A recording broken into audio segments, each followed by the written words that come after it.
সুস্থ, এখন আপনাকে নিজে সুস্থ মনে করেন? সম্মানিত দেশবাসী, আমরা বলেছি ওনাকে ক্যান্সার থেকে মুক্ত হবে নিয়মিত 4 মাস চিকিৎসা করলেই।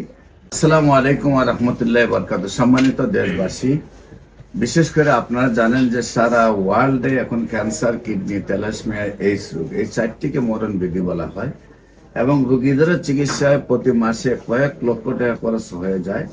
বছরখানেক চিকিৎসা করলে কোটি টাকা নষ্ট করে, যে দেখা যায় লিভার ট্রান্সফার করতে হয় 70-80 কোটি টাকা, 70-80 লক্ষ টাকা দরকার, কোথাও কোটি টাকা দরকার।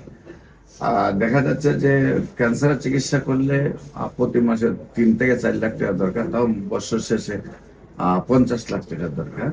এইভাবে চিকিৎসা করে রোগীটাও মারা যায়, পরিবারটাকে ধ্বংস করে যায়।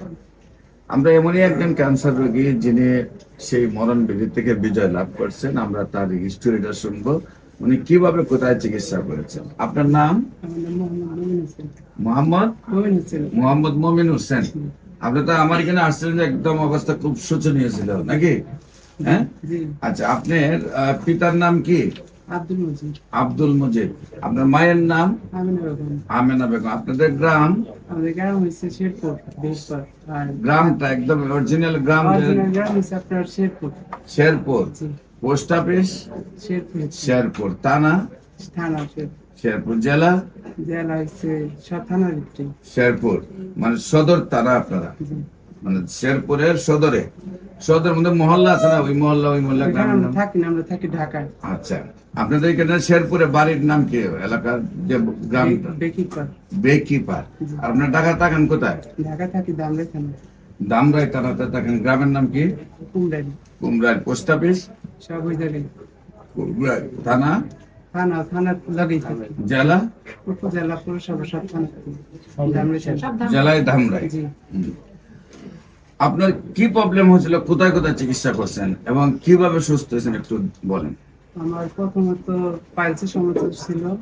পাইলসের ওইখান থেকে মানে চিকিৎসা নিতে নিতে ওইখানে অনেকগুলা গোটা দেখা দিছে টিমারের মতো।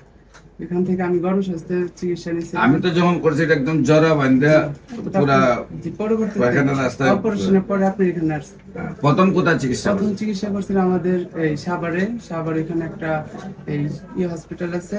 নাম কি? গণস্বাস্থ্য। জাফরুল্লাহ স্যারের হাসপাতালে। ওইখান থেকে চিকিৎসা করার পর পরবর্তীতে বাড়ছে, তারা অপারেশনের কথা বলছিল। পরে ওইখান থেকে তারা আমাকে পেজ হসপিটালে পাঠিয়েছিল। ওইখান থেকে অপারেশন করে বাড়ার না, এখানে অপারেশন করিনি, পেজ হসপিটালে পাঠিয়েছিল। ওরা অপারেশন করে নাই, বলছে কি আপনি পিজিতে চলে যান। আচ্ছা, তা চলে আসছেন পিজিতে। পিজিতে আসার পর অনেক ঘোরানোর পর পরে পেজ হসপিটালে অপারেশন করছিলাম। করার পর আবার মানে জিনিসটা 3 মাস ভালো ছিলাম। আপনি পিজি হাসপাতালে এসে যখন অপারেশন করছেন, করার পরে আবার এটা 3 মাসের ভিতরে? হ্যাঁ, 3 মাসের থেকে আগের থেকে বেশি হয়েছে, আগের থেকে দ্বিগুণ হয়ে গেছে। আচ্ছা, পরবর্তীতে তাদের এখানে আসলাম, দেখাইলাম। পরে ওনারা বললো তোমারটা এখানে অপারেশন করলে সেটা আবার হবে, এই তোমার ইন্ডিয়াতে যেতে হবে, আমাদের এখানে থেরাপি দিতে হবে, থেরাপি নাই। পরবর্তীতে অন্য জায়গায় লেভিট হসপিটাল দেখাইলাম, লেভিটও সে একই কথা বললো।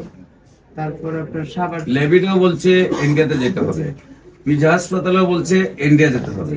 আচ্ছা, পরে আমাদের এখানে এই যে আপনার দেখাইছিলাম এই পপুলার হসপিটাল। মহাখালীতে দেখেন নাই? মহাখালীতে দেখাইছি। মহাখালী কি বলছে? মহাখালী থেকে আপনার ওষুধ দিচ্ছে, আপনার এসিবির ওষুধ দিচ্ছে, সেটা চলতেছে। তারাও বলছে মানে তার পেজ হসপিটাল দেখাইছিল, পেজ হসপিটালে আসছিলাম। আসার পরে অবস্থা খুবই খারাপ হয়ে গেছিল।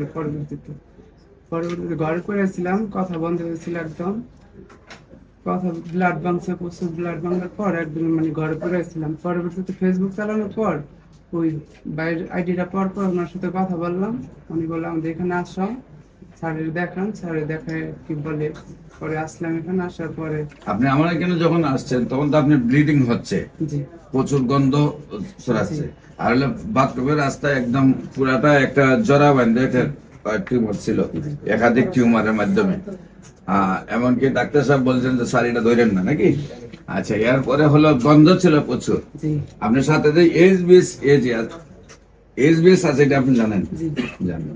আচ্ছা, এরপরে এখন আপনার চিকিৎসা আমাদের এখানে করার পরে প্রথম অবস্থায় কি হলো? প্রথম অবস্থায় মানে খুবই অবস্থা খারাপ ছিল। পরে মানে 1 মাস আমার চিকিৎসা নেওয়ার পরে আরো দুর্বল হয়ে গেছে, একদম বিছানা করা থেকে আরো অবস্থা খারাপ হয়ে গেল। তারপরে পরে আপনারা ফোন দিয়ে পরে আপনি কুরিয়ার সার্ভিস করে ওষুধ পাঠালেন রক্ত বন্ধ হওয়ার পর ওর থেকে মানে আস্তে আস্তে সুস্থ হয়ে দ্বিতীয় গেছে। মাস আজকে কয় মাস চলে? 2 মাস দ্বিতীয় মাস, 3 মাস আসছে। এখন তৃতীয় মাস সামনে। জি। প্রথম মাসে অসুস্থতা আরো বেড়ে গেল, দ্বিতীয় মাসে এসে মোটামুটি সুস্থ। এখন আপনাকে নিজে সুস্থ মনে করেন? এখন সুস্থ মনে করেন। সম্মানিত দেশবাসী, আমরা বলেছি ওনাকে ক্যান্সার থেকে মুক্ত হবে নিয়মিত 4 মাস চিকিৎসা করলেই। ওনার মানে এসবিএস এজে আছে এবং পাশাপাশি ক্যান্সার, যেটা হলো ডাক্তাররা দেখা মাত্র ওনাকে বিদায় দিয়ে দেয়। এমনকি ফিজি হসপিটাল থেকে বিদায় দিয়েছে, মহাকালের থেকে বিদায় দিয়েছে, লেভিট থেকে বিদায় দিয়েছে। তারপরে ইন্ডিয়া যাওয়ার জন্য তারা পরামর্শ দিয়েছে। তারপরে পিজি সর্বোচ্চ হাসপাতাল হিসেবে তারা একবার অপারেশন করেছে। অপারেশন করার পরেও দেখা যায় আবার এটা ডাবল আকারে হয়ে গেছে। আল্লাহর অশেষ সম্মতে আমরা মাত্র 1 মাস চিকিৎসা করেছি। তারপরেই এটা অনেক দাগ দিল, মানে বোঝা গেছে যে আরো অসুস্থ হয়ে যাবে, একেবারে বিছানা পড়ে গেল। তারপর দ্বিতীয় মাসে চিকিৎসা করে সুস্থ হলো। উনি যখন ঘরে ঢুকতো গন্ধে কেউ টিকতে পারতো না ঘরে, এবং ব্লিডিং, পর্যাপ্ত ব্লিডিং হয়তো। আল্লাহ ওনাকে সুস্থতা দান করেছেন। দেশবাসীর কাছে আমরা দোয়া চাই উনি যেন টোটালি ক্যান্সার মুক্ত একটি জীবন উনি তাকে এই রোগটার মুক্ত একটা ব্যক্তি হিসাবে তাকে আপনারা দোয়া করবেন ওনার জন্য, উনি যেন স্থায়ীভাবে সুন্দরভাবে সুস্থ হয়ে যায়। আমরা 4 মাস পরে রিপোর্ট করব। এখন শারীরিকভাবে ভালো আছে, আমরা এখনো রিপোর্ট করি নাই। রিপোর্ট আমরা আপনাদেরকে আবার 4 মাস পরে রিপোর্ট করে আপনাদেরকে দেখাবো। ইনশাল্লাহ উনি, আমরা আশাবাদী, সুন্দরভাবে সুস্থ হবে। বিশেষ করে যে সকল ডাক্তাররা মনে করেন যে ক্যান্সার ভালো হয় না, কিডনি ভালো হয় না, এইডস রোগ ভালো হয় না, আপনার থ্যালাসেমিয়া ভালো হয় না, তাদেরকে বলবো আমরা আপনারা আমাদের সাথে সহযোদ্ধা হিসাবে আসেন। আমাদের সাথে অলরেডি এমবিবিএস ডাক্তাররা আছেন, বিএসএমএস ডাক্তাররা আছেন, ডিএসএমএস ডাক্তাররা আছেন। আমরা প্রায় 20 জন ডাক্তারের একটা জোন আছে। আমরা চাই সবাই মিলে যদি আমরা বলতে পারি যে ক্যান্সার মুক্ত বাংলাদেশ, ক্যান্সার সম্পূর্ণরূপে ভালো হয়, তাহলে একটা ক্যান্সার মুক্ত বাংলাদেশ না, সারা বিশ্বকে আমরা ক্যান্সার মুক্ত করতে পারবো বাংলাদেশ থেকে। এবং যদি আমরা একটা ইউনিটি এমন হয় যে আমাদের ইউনিটের মাধ্যমে সারা বিশ্বে ক্যান্সারের চিকিৎসা চলে, তাহলে বাংলাদেশের সবচেয়ে অর্থনীতি উন্নয়ন